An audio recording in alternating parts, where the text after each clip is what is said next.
The Elbow Lady. This is an urban legend in my town. It was told to me by a group of Cherokee Indians who I used to work with at a haunted house attraction. It goes like this. The sound of her boots echoed through the trees of the surrounding forest as she stomped in the direction of the town that was 12 miles away. With her cell phone raised high in the air, she internally prayed for a signal. Sadly, she was in the middle of nowhere in rural Oklahoma, and it was a complete dead zone. Taking a deep breath, she let it out with a growl as she dropped her phone by her side and continued on her way. She didn't know what she ran over, but whatever it was, it shredded her tire and it flattened almost immediately. Luckily, she didn't freak out and was able to bring the vehicle to a stop on the shoulder without too much trouble. She had recently had a flat, and for some reason her jack was not in the car when she went to change the tire.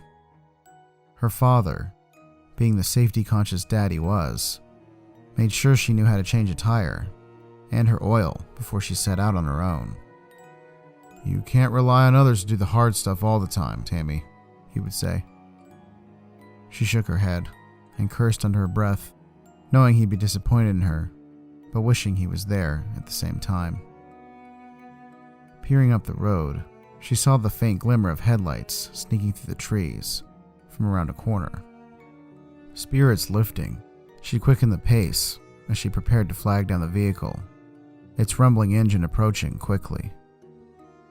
As the truck rolled around the corner, she stepped further into the road to flag them down. She jumped up and down, waving her illuminated phone around wildly in an attempt to get their attention. The truck barreled towards her, and no matter what she did, it never seemed to slow. It happened so fast. 1 second she was flailing her arms, the next she knew she was flying. She watched as her phone skidded down the road in pieces before everything went black. She blinked with blurred vision, the distorted sounds of two men arguing in panicked voices and crunching gravel as they paced along the shoulder of the road. She winced, trying to prop her face up, but when she tried to move her arms, she found they didn't respond. Having trouble breathing, the sound of her rattling breath scared her even more. Help me," she croaked. She immediately began to scream as the rush of pain flooded her senses as she attempted to move, clenching her teeth. All she could see was red. Why didn't they stop? Why did they do this to me? She saw a man's face come into her field of view from the darkness. His breath reeked of cheap liquor as he slurred to his partner. "She's still alive, Roger," he announced as he wobbled back towards his friend. "Well, yeah, dead people don't scream, you idiot," Roger shouted. Tammy tried to sit up and shout at the obviously drunk individuals. "You will go to jail for this," she croaked out as forcefully as she could. If she made it out alive, she was going to make sure they never saw the outside of a jail cell again. Managing to get up on her elbows, she continued to shout at the men. Begging for them to help, she yelled at them in anger. It was basically all she could do. "I'm not going to go to jail for this stupid woman," the agitated Roger hissed between his teeth. "Get in, Jerry," he shouted as he marched around the old beat-up truck. The light beam of their one good headlight flickered as he walked by it. Jerry followed suit while asking what he was doing.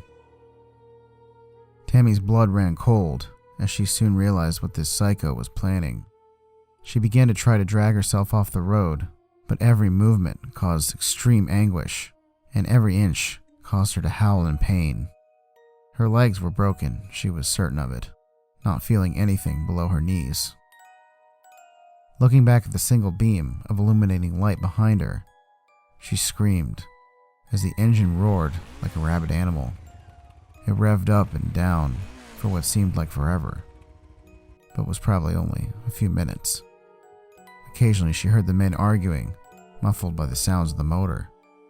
She continued dragging herself with her blood-soaked arms towards safety, as she knew she was in serious trouble. As the tires squealed behind her, the last thought that went through her mind was how she would never see her family again. Roger sat in the driver's seat, staring at the struggling woman in the road, blind with hatred. Jerry was yelling something in a drunken panic to his right, but it was all muffled. All Roger could hear was the roar of the engine of his old Chevy and his own ragged breaths. He didn't want to go back to jail. If the cops came, he'd definitely be in trouble, with his lack of license and intoxicated state. In an instant, he snapped and stomped the gas down to the floor. Before the squealing of the tires, all they heard was the woman screaming and cursing, telling them they were going to die in jail. F that, he thought as he rocketed forward, hearing a thump as he hit her. Drunk and in a vengeful panic, he slammed the truck in reverse and backed over her. He then rhythmically ran over her, back and forth, until the only sound that was made was the snapping of bones and squishing of flesh. Reversing over her again, he found that the woman's legs were severed below the knee, and arms just below the elbow. She looked more like roadkill than a person. He then slammed down the gas one more time and sped off into the night. He had to get rid of the truck and knew how to make the vehicle cease to exist by the time first light had come up. He smiled to himself, knowing that once the truck was dismantled in a scrap pile, he'd be able to forget about all this and move on with his life. In his smug sort of bliss, he didn't seem to notice the figure on all fours bounding beside his truck. As the sun peeked through the forest, it shed light on a most gruesome scene. Cops and marshals littered the roadway.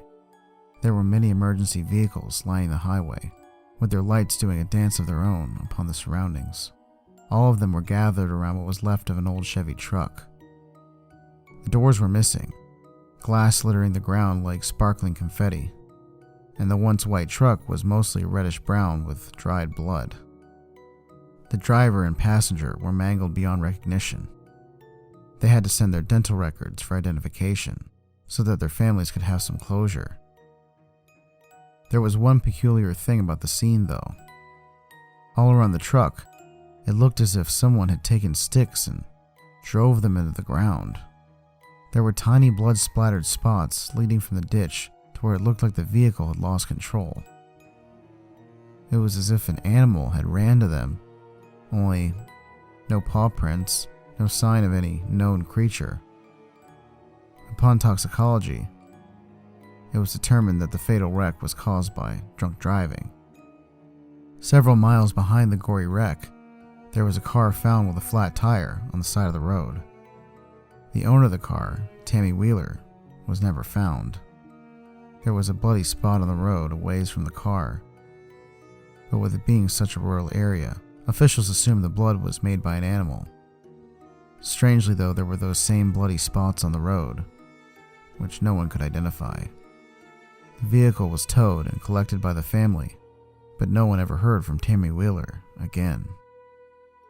Not long after the incident, there had been many sightings of a creature roaming the area. The only people to ever see it were partygoers trying to make it home after a night of drinking. Frightened calls would come in to 911, claiming a strange creature had followed them on the side of the road. It would try to run them off the road before the operator would hear the devastating sound of a car crash, and the line would go dead.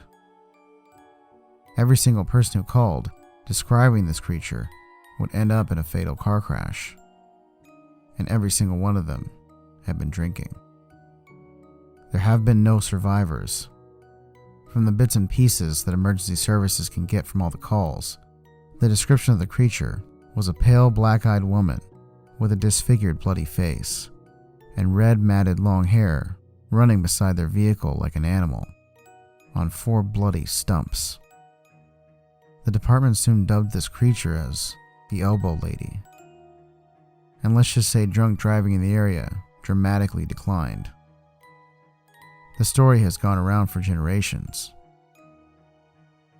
Do not drive drunk or the elbow lady will get you, and no one can escape from her.